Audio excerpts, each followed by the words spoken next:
नमस्कार, मैं भुवन चंद्र जोशी। मित्रों, आज बात करेंगे उत्तराखंड में किस तरह से आज पूरे उत्तराखंड में करीब 4-5 दिन से लगातार सोशल मीडिया में आप देख रहे होंगे बिरजू मयाल के बारे में। बिरजू मयाल के बारे में बहुत सारे लोग ऐसी बातें कर रहे हैं कि बिरजू मयाल आखिर है कौन, बिरजू मयाल को उत्तराखंड में कितने लोग जानते हैं और क्या कुछ करते हैं, कहाँ के रहने वाले हैं। तमाम ऐसी खबरें हैं जिनके बारे में आज बताएंगे और बिरजू मयाल के बारे में किस तरह से एक नया मोड़ आ गया है। क्या यह सच में नया मोड़ है या फिर ऐसा कुछ लोगों को भ्रमित किया जा रहा है या फिर बरगलाया जा रहा है या फिर कोई सोची साजी ये कोई रणनीति है।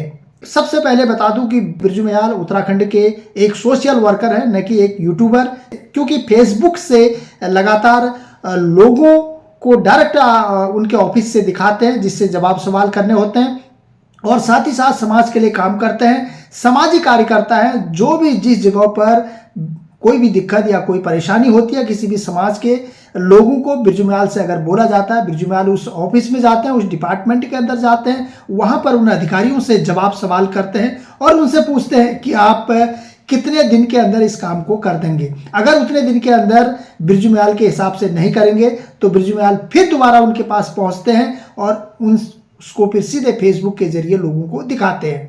कोटा बाग के रहने वाले बिरजू मयाल आखिरकार उनको किस तरह से पीटा गया या फिर उनको एक साजिश के तहत मारा गया, पीटा गया या फिर कुछ और कहानी है, लगातार सोशल मीडिया में बने हुए हैं। उत्तराखंड के तमाम ऐसे सोशल मीडिया पर बिरजू मयाल आज छाए हुए हैं और सवाल यह उठता है कि आखिरकार बिरजू मयाल को जब पीटा गया भी है और उनके ऊपर रॉड डंडों से मारपीट इतनी की गई है, तो आखिरकार जिस समाज के लिए वो काम कर रहे हैं, सामाजिक संगठन के लिए काम कर रहे हैं या फिर क्या राजनीति के लिए काम कर रहे हैं, इस पर सवाल लोगों के जहन में है। आखिरकार अक्सर उनको देखा जाता है कि वो फेसबुक के जरिए समाज के लिए ही काम करते हैं, वो राजनीतिक पार्टी के लिए अभी तक तो बिरजू मयाल को देखा नहीं गया है। अगर वो समाज के लिए काम कर रहे हैं बिरजू मयाल, तो वो सामाजिक संगठन कहाँ है कि जो आज बिरजू मयाल को इतना पीटा जाता है, रॉड डंडों से, लाठियों से पीटा जाता है और उसके बाद हैरानी की बात यह होती है कि कोई भी सामाजिक संगठन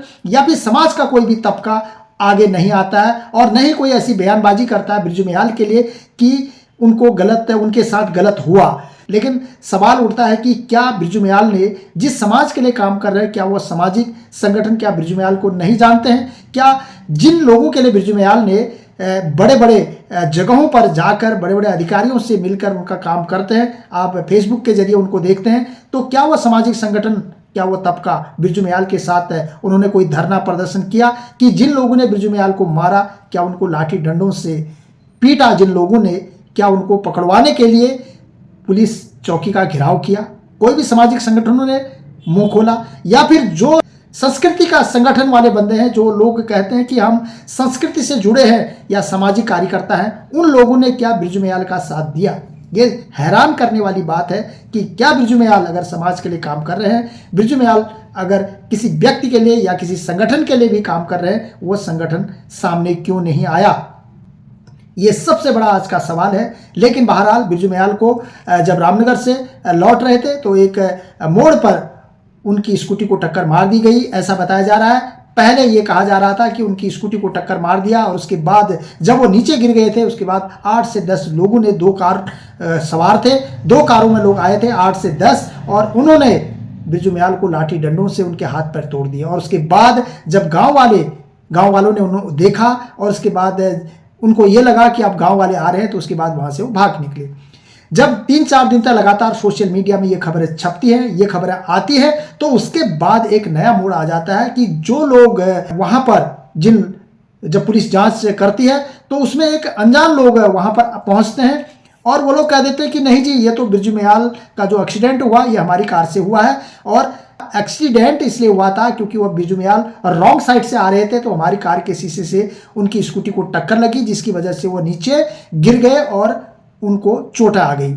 अब सवाल उठता है कि क्या कार के शीशे से टकराने से इतनी चोटें, क्या इतना फ्रैक्चर, जगह जगह पर इतना फ्रैक्चर हो सकता है? ये भी सवाल है।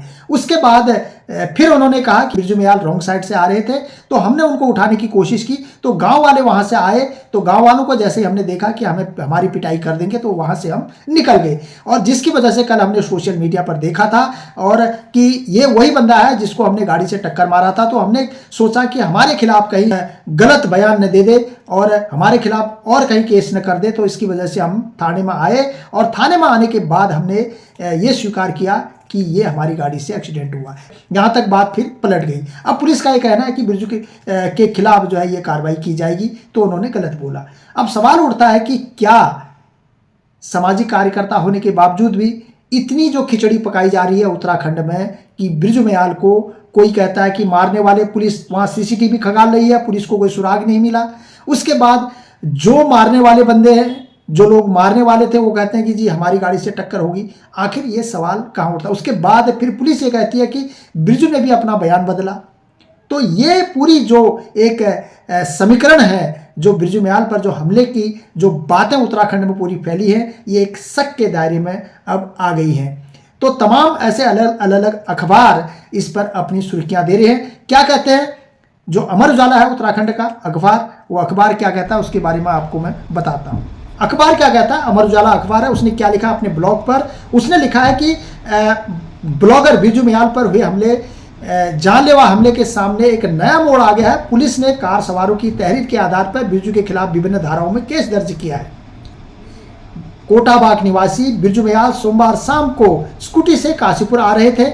उनका आरोप है कि रामनगर रोड स्थित केला मोड़ के पास कार सवार में करीब 8 से 10 लोगों ने जानलेवा हमला कर उसे गंभीर रूप से घायल कर दिया। उसे सरकारी अस्पताल में भर्ती कराना पड़ा और सूचना पर एसपी अभय सिंह और सीओ दीपक सिंह ने सरकारी अस्पताल पहुंचकर घटना की जानकारी दी। आगे अखबार लिखता है कि पुलिस मामले की जांच कर रही थी। मंगलवार देर रात शाम बाजपुर पहाड़ी कॉलोनी निवासी सोनू सिंह ने कोतवाली में तहरीर सौंपी। इसमें बताया गया है कि अपने दोस्त गुरमुख सिंह निवासी रोशनपुर 2 पुलिया गदरपुर किसी काम से अपनी कार में रामनगर गए थे, जहां पर उनकी मुलाकात कार सवार गुरसेवक निवासी रुद्रपुर और विशाल मंडल निवासी रुद्रपुर से हुई थी। वह लोग कार से काशीपुर की ओर आ रहे थे। इसी दौरान गलत साइड से स्कूटी सवार अपनी कार के बाईं ओर टक्कर से गिर गया। हाल पूछने पर युवक ने अपनी अभद्रता दिखाई और उसने अपना हेलमेट कार पर मार दिया। साथियों ने उसकी पहचान ब्लॉगर बिरजू के रूप में की थी। यहाँ के युवक ने उन्हें गाली भी दी और जेल भिजवाने की भी धमकी दी। भीड़ एकत्र होने देखकर वो वहां से चले गए। सोशल मीडिया से जानकारी मिली है कि बिरजू हादसे के बजाय कुछ लोगों की ओर से उसे पीटने की बात कर रहा है। इस पर वह कोतवाली पहुंचे हैं। ये जो दलील दी गई है, ये आज 2 दिन बाद फिर ये दलील दी गई है किसी अज्ञात लोगों के द्वारा। उसके बाद पुलिस कहती है कि सीओ दीपक सिंह ने ये बताते हैं कि घटना की जांच के दौरान प्रथम दृष्टया मामला संदिग्ध प्रतीत हो रहा है। इसी बीच शाम को रुद्रपुर व बाजपुर के युवकों की ओर से तहरीर सौंपी गई थी और पुलिस तहरीर के आधार पर ब्लॉगर बिरजू के खिलाफ विभिन्न धाराओं में केस दर्ज कर रही है। अब ये तहरीर दी जा रही है कि कहते हैं कि अब बिरजू के खिलाफ ही, बिरजू मियाल के खिलाफ ही ये केस दर्ज करने की तहरीर पर जो है पुलिस जुटी पड़ी है। अब ये माना जाता है कि कई लोग कह रहे हैं कि भाई शासन और प्रशासन के खिलाफ बिरजू मियाल लगातार बयान देते हैं और लगातार उनकी कमियों को निकालते हैं। जो लोग जहां पर काम नहीं होता है, बिरजू मियाल अधिकारियों के पास पहुंच जाते हैं। तो कई लोग ये मान रहे हैं कि बिरजू मियाल के साथ न्याय नहीं हो रहा है और इसी के साथ बिरजू मियाल की जो वाइफ है वो भी सामने आ गई है। वो कह रही है कि पुलिस को सीसीटीवी फुटेज खंगालनी चाहिए और इस पर पूरी जानकारी से सही तरीके से इसकी जांच होनी चाहिए। ये उनकी वाइफ की तरफ से ही कहा जा रहा है।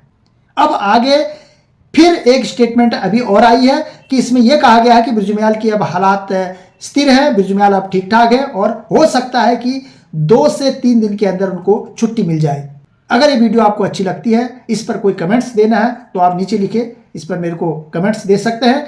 और वीडियो अच्छी लगी तो इसको शेयर, सब्सक्राइब, लाइक जरूर करें। अभी तक के लिए इतना ही। नमस्कार।